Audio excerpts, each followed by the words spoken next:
Hey you guys, thank you so much for tuning in to Mom With Me. This video is going to be a little bit more special and near and dear to my heart. It is the baby's birth story.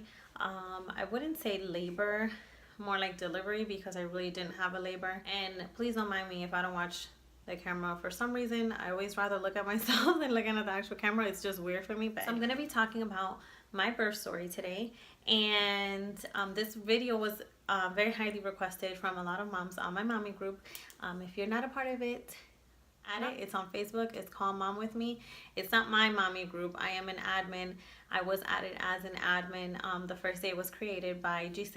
We have our moderator, Ivelisse. She's an awesome help with the group as well. So without further ado, if you'd like to hear about my birth story, then keep on watching. My birth story is nothing complicated, is nothing too crazy. Everything went pretty smoothly for me because I had a scheduled C-section. I don't know how many weeks. The doctor ended up finding out that my placenta was covering my cervix, and that condition is called placenta previa or previa. I don't know how you say it. However, they didn't want to diagnose me with it because it was way too soon, only because the placenta can move throughout the pregnancy. So it was just something that they monitored. So I had to be on light duty. I couldn't really do much of anything, just because they were also afraid of me bleeding and things like that. So I believe at 26 weeks, the doctor checked me again through a sonogram and saw that my placenta had moved, which was great. That was great news because I really, actually, to be honest, I was scared shitless of contractions and natural birth. And I'm just such a chicken. Even when it comes to like tattoos or any type of pain, I am so scared of it. So I knew it was something I had to do, but literally it would give me anxiety thinking about giving birth and all. But then the next hurdle came where he basically was breached. I think he was the Frank breach, where his legs were crossed. He was basically sitting down with his legs crossed and he wouldn't move. And I attributed that to the fact that I was on bed rest basically my entire pregnancy. And he was a very, I don't want to say lazy baby, but he was always comfortable. He never moved much. I never experienced him kicking me or hitting my ribs or nothing crazy at all. He was a very good baby inside the belly for sure. So when, I guess every check after that, the doctor was just checking to see if he would flip and every time he checked, he was still sitting. So I tried numerous things. I tried like sitting on my couch and then basically putting my hands on the floor so I'm at an angle like this. Not upside down completely, but trying to get him to turn. We had a pool in my apartment complex that I lived in before. I would go in and try to do flips. I would just try to move, be active in the pool. I would try to walk around to get him to move, and he was just not budging at all. And then finally he said, if we check you at 36 weeks and he's still breached, we're going to schedule you for a C-section. Now, I was terrified of a C-section as well because at that point, I was thinking, oh, I'm going to have a scar. And I was like, it's surgery. I was scared for recovery. I was scared. Like the whole process itself, whether you're having natural birth or a C-section, it's scary no matter what you do. I went to the appointment and sure enough, he was still breached. So he scheduled me for August 19th.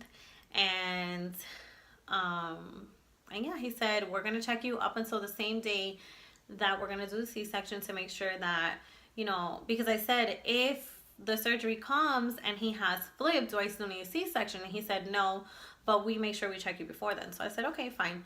So other than that, the pregnancy went very smoothly. I had the normal like nausea and, out of breath. My hips were burning, things like that, but I never felt contractions. And like I said, he never hit my ribs, or the most he would do was sit on my bladder, but I think that was normal because obviously they get heavy. So after that, came the day before my scheduled C-section. I had to go to the hospital. They had to do blood work.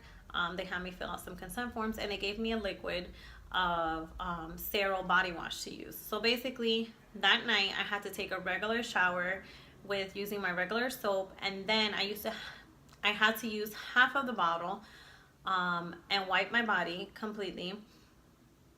He said not to use any sponge, loofah, washcloth, nothing, and just wash yourself completely, and then let the water just run off of you. And then you had to put on brand new clothes.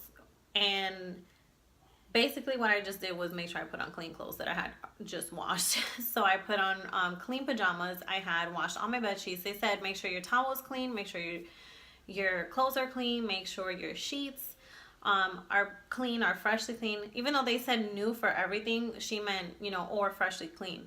So I basically cleaned every single little piece of clothing and anything that I was going to touch. I cleaned that same day or the night before, I don't remember. No, same day.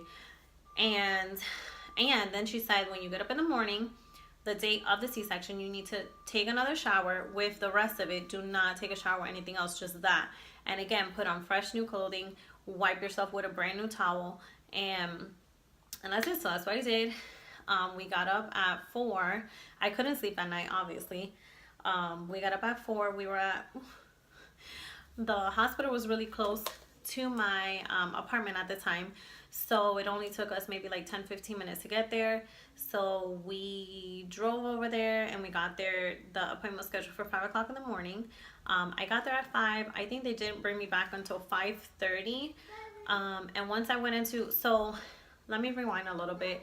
I was having a hard time trying to figure out whether I have not whether I have Fernando or not in the room, but Fernando has experienced childbirth before because he does have 2 other boys. My mom has never experienced it before, so I was trying to find a way to incorporate her to where she doesn't miss out on the experience. So I had her come back with me for recovery, or not recovery, for the first part of it, with the prep and stuff. And then after I was done being prepped and given the epidural, Fernando came in and was with me for the rest.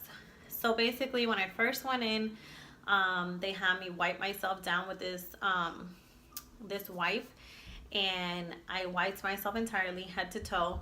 And then she said that she was going to come in, the nurse, and she was going to do the same thing but herself. So she came in and she wipes me completely. Like, I asked her, I said, how the heck do you guys do this when it's an emergency? Like, there's so much sterilization that you guys made me go through, and I have time. Like, how does this happen when it's an emergency? She's like, there's 20 other people that help out with it. And I'm like, wow, that's crazy.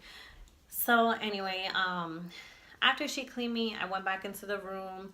The doctor checked me to make sure that, to check the position of the baby. He was still breached. So basically, and at this point I was good. I wasn't crying. I wasn't nothing. They came to give the epidural. That kind of freaked me out. So yeah, I cried a little bit. But it wasn't too bad. Then I couldn't feel my legs at all. Fernando came in, and as soon as they started wheeling me into the surgery room or the operating room, I was freaking out. I started crying so hard. I started shaking like crazy because I believe it's the epidural, or it's just not epidural because it's like the anesthetic. I don't know. It makes you shake like uncontrollably. So I was literally shaking like crazy. Then finally Fernando came in, and the good thing was that the doctors are literally just talking like if it was a regular day for them. And then one of the doctors did come to me and talk to me. He said, it's gonna be okay. You got this, like, he was just reassuring me, and it was great because it's good to see that doctors do care about you. It's not just come in, let's get this baby out, bye, so that was comforting. And literally from the time he started, it was so fast. He cut me open. I heard Noah crying. He was so loud. I said, oh my God, this is going to be trouble, trouble, trouble, because he was so loud. But it was beautiful to hear his first cry. Fernando and I were crying like babies. They put him on me to do, what is it called? Skin to skin, right there on the table while they were stitching me up. And he was born August 19th, 2016. at 7:24 a.m. He was 6 pounds 4 ounces and 18 inches. He was tiny. I didn't even know he was gonna come out so little. But and he was the cutest little baby ever. I mean, like, you know how they say babies look like little aliens when they first come out, and they do, but literally, like, he was, and I'm not saying it because he's my son, but he literally was like perfect. So that was that. And then they wheeled me to recovery, and then they brought him in, and the nurse went on to latch him because obviously they want you to try to breastfeed, and that hospital was very pro breastfeeding. And he latched right away, and she was like, oh, well, that was easy, and she left the room, and I was like, wait a minute. But he did so good, and that was it. I couldn't feel anything from my legs down. I was on the IV for a while until finally they took me off of the IV and started just giving me pills, and I started to feel the pain. It hurt really, really bad. Fernando basically bathed me those first few days, and I had a lot of help from all my friends that came to visit. My sister, Diamari, one of my really good friends, we became friends on a whole nother level that day. But I was so grateful for everybody that was there and that helped, because it's hard. It was hard. And I didn't know I was gonna cry, but it's so worth it. I got stitches and they hurt, but when you think about the fact that you're giving life to another human and you're putting your life at risk, but you love this little thing so much that you'll do anything, it's like the greatest feeling, and it makes it all worth it. And you know, even though, yeah, I complained about the pain and stuff, it was worth every pain, every stitch, every struggle, because you know they try to make you get up and start walking right away so you can feel better, and you're like, no, I can't, I don't want to do this, it hurts, you know. And I struggled. I cried, and there was times where I could not get up, I couldn't move, I wouldn't do it, I wouldn't move anywhere. And those first, I want to say the first 2 weeks were bad. It was bad, it was hard. But you know, I pushed through it, and after the 2 weeks I started feeling so much better. I was so glad that I had my grandmother to help me during recovery. I put whatever lotion on my stitches that the doctor told me to put on there. None of my stitches ever opened up, nothing ever was swollen, or not swollen, nothing ever got infected, because I really made sure that I was keeping the site very clean and trying not to mess with it, because I didn't want to go through any of that.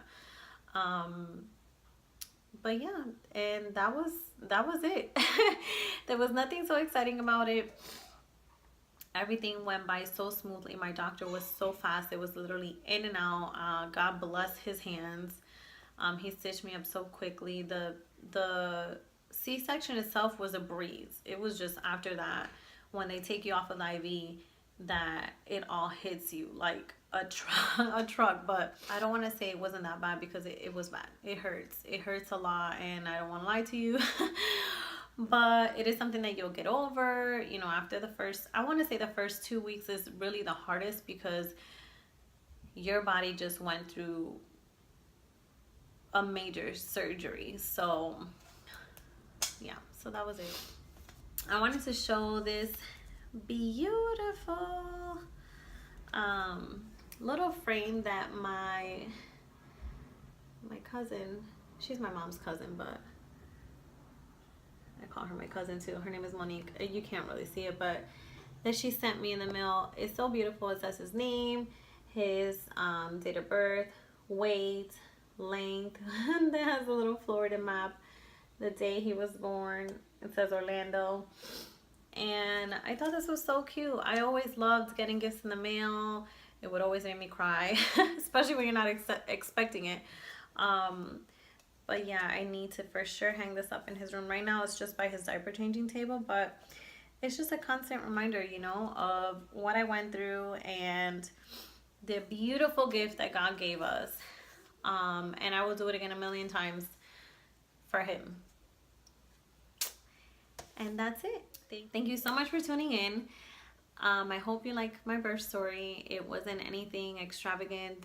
There was no ooh and ah moments, but it's just my experience. You know, not everybody's experience is the same, and I hope that you learned a little bit of something and you got a little insight of how my delivery went.